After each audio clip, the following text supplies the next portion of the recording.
জয় জয় জয় গৌর। যদি কোনো জ্যোতিষী বলে যে আপনার ভাগ্য আমি ফিরিয়ে দেব, ভাগ্য আমি ঘুরিয়ে দেব, যেমন ধরুন আপনার মৃত্যু আছে, আমি সেই মৃত্যুটাকে বন্ধ করে দেবো, মানে এখন মৃত্যু হবে না আপনার, আপনার সেই মৃত্যুটা 5 বছর পর বা 10 বছর পর গিয়ে হবে, এটা সম্ভব, এটা হয়। কিন্তু সেক্ষেত্রে আপনার ওই 5 বছর বা 10 বছর যে জীবনকালটা, সেই জীবনকালটাতে কিন্তু ওই কম তেলে প্রদীপ জ্বলার মতন থাকবে। সেই জীবনকালে কোনো জীবনের যে আনন্দ সেটা থাকবে না।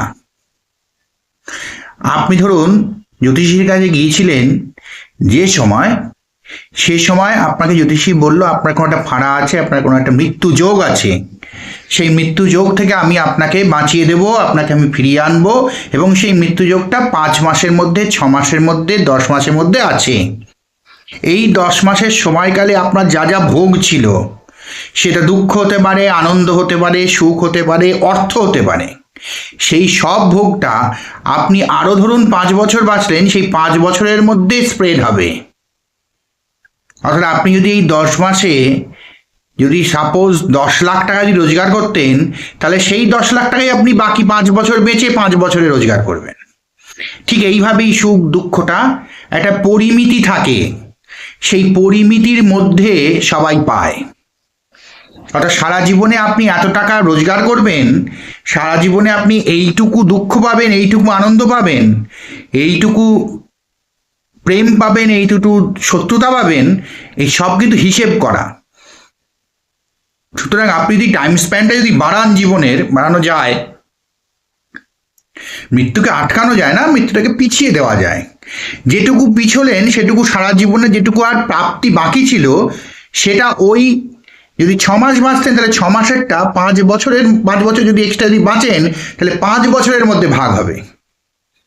তাহলে বুঝতে পারছেন জীবনের যে জীবনী শক্তি সেটা কমে যাবে, জীবনের যে আনন্দ সেটা কমে যাবে, একইভাবে জীবনের দুঃখটাও কমে যাবে।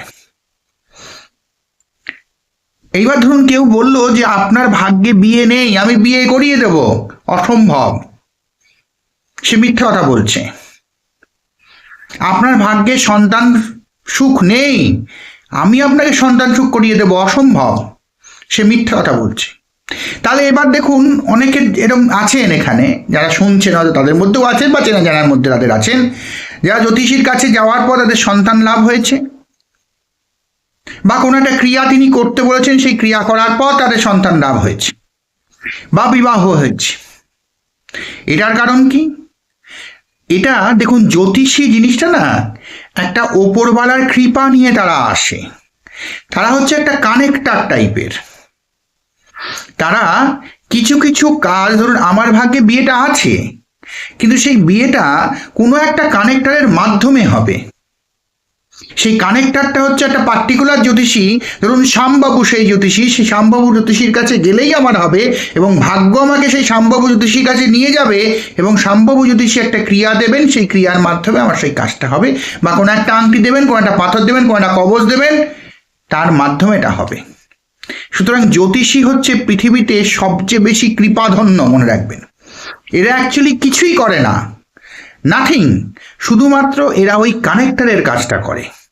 এই কানেক্টারের কাজটা করার জন্য তাদের পড়াশোনা করতে হয়, তারা পড়াশোনা করে, কিন্তু পড়াশোনা দিয়ে কিছু হয় না, এটা সম্পূর্ণভাবে বিধাতার কৃপা। অনেকে একদম সুন্দরভাবে দেখেই বলে দিতে পারে, দেখবেন তোমার অমুক দিনে অমুক সময় অমুক জায়গার মেয়ের সঙ্গে বিয়ে হবে, এরকম ক্ষমতা থাকে মানুষের। বা অমুক দিনে অমুক জায়গায় তুমি যেও না, তোমার বিপদ হবে।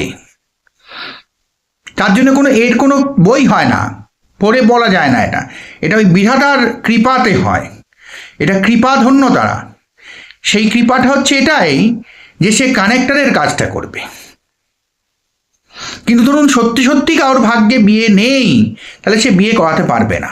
একজন জ্যোতিষী তার জীবনে ধরুন 10,000 লোককে দেখেছে, তার মধ্যে বড়জোর 7 থেকে 8,000 লোকের কাছে সে সফল হয়েছে, বাকি 2 থেকে 3,000 লোকের কাছে সে বিফল হয়েছে। হবেই এটা। এই বিফল হওয়ার কারণ হচ্ছে সেই সব লোকগুলোর ভাগ্যে ওই জিনিসগুলো হওয়ার ছিলই না, সে করাবে কোত্থেকে। সুতরাং তাদের জন্য কোনো কানেক্টার নেই, তখন তাদের ভাগ্যে ওগুলো নেই। কারোর ভাগ্যে রোজগার করা নেই, সুতরাং সে রোজগার করতেই পারবে না, কারোর ক্ষমতা নেই তাকে দিয়ে করায়। কারোর ভাগ্যে বিয়ে হওয়া নেই, সুতরাং সে বিয়ে হওয়াতেই পারবে না। এবার কারোর ভাগ্যে বিয়ে হওয়া আসে, সেটা হচ্ছে আমি একজন জ্যোতিষী, আমার কাছে সে এলেই তবে বিয়েটা হবে, ভাগ্য তাকে টেনে নিয়ে আসবে আমার কাছে, এটা হবেই, এটা ধ্রুব সত্য, এটা হবেই, এরমভাবেই হয়। এরমভাবেই আপনি যে জ্যোতিষীকে দেখালেন, মিরাকেলের মতন তার কোনো একটা কথা, তার কোনো একটা কবচ, তার কোনো একটা মন্ত্র, তার কোনো একটা আংটি পরে আপনার ভাগ্য ঘুরে গেল, বা আপনার একটা আটকে যাওয়া কাজ হয়ে গেল, এটার কারণ হচ্ছে ও সেই কানেক্টারটা। এর অর্থ এই নয় যে উনি আপনার ভাগ্যটা ঘুরিয়ে দিলেন। ভাগ্যের একটা বাঁক ছিল, যে বাঁকটাও আপনাকে দেখিয়ে দিল কানেক্টার হিসেবে, বা আপনার নলটা একটা জায়গায় জাম হয়েছিল, ও সেই জামটা খুঁজে সেটা পরিষ্কার করে দিল। এটা বুঝতে পারার কৃপা তাকে দিয়েছে ভগবান, এবং এই কৃপাটাও দিয়েছে যে এই কটাই 8,000 10,000 লোক সারা জীবনে তোমার কাছে আসবে এবং তারা তোমার কাছ থেকে উপকৃত হবে। এটাও লেখা আছে, এটা লিখিত, ভাগ্য লিখিত। সুতরাং এটা ভাবার কোনো কারণ নেই জ্যোতিষীরা বিধাতার ওপরে চলে গিয়েছে, কখনোই নয়। ডাক্তার বিধাতার ওপরে চলে গিয়েছে, কখনোই নয়। একটা ডাক্তারের কাছেও 10,000 রুগী এলে তার মধ্যে 2-3 তার ফেলিওর হওয়া থাকে, কারণ তাদের ভাগ্যেই নেই। ভাগ্যটাই হচ্ছে আসল, যেটা লিখে দিয়েছে বিধাতা সেটাই আসল, সেটা কেউ পরিবর্তন করতে পারে না, কেউ বিধাতার উপরে নয়। ভালো থাকবে সবাই, জয় নিতাই, জয় গো।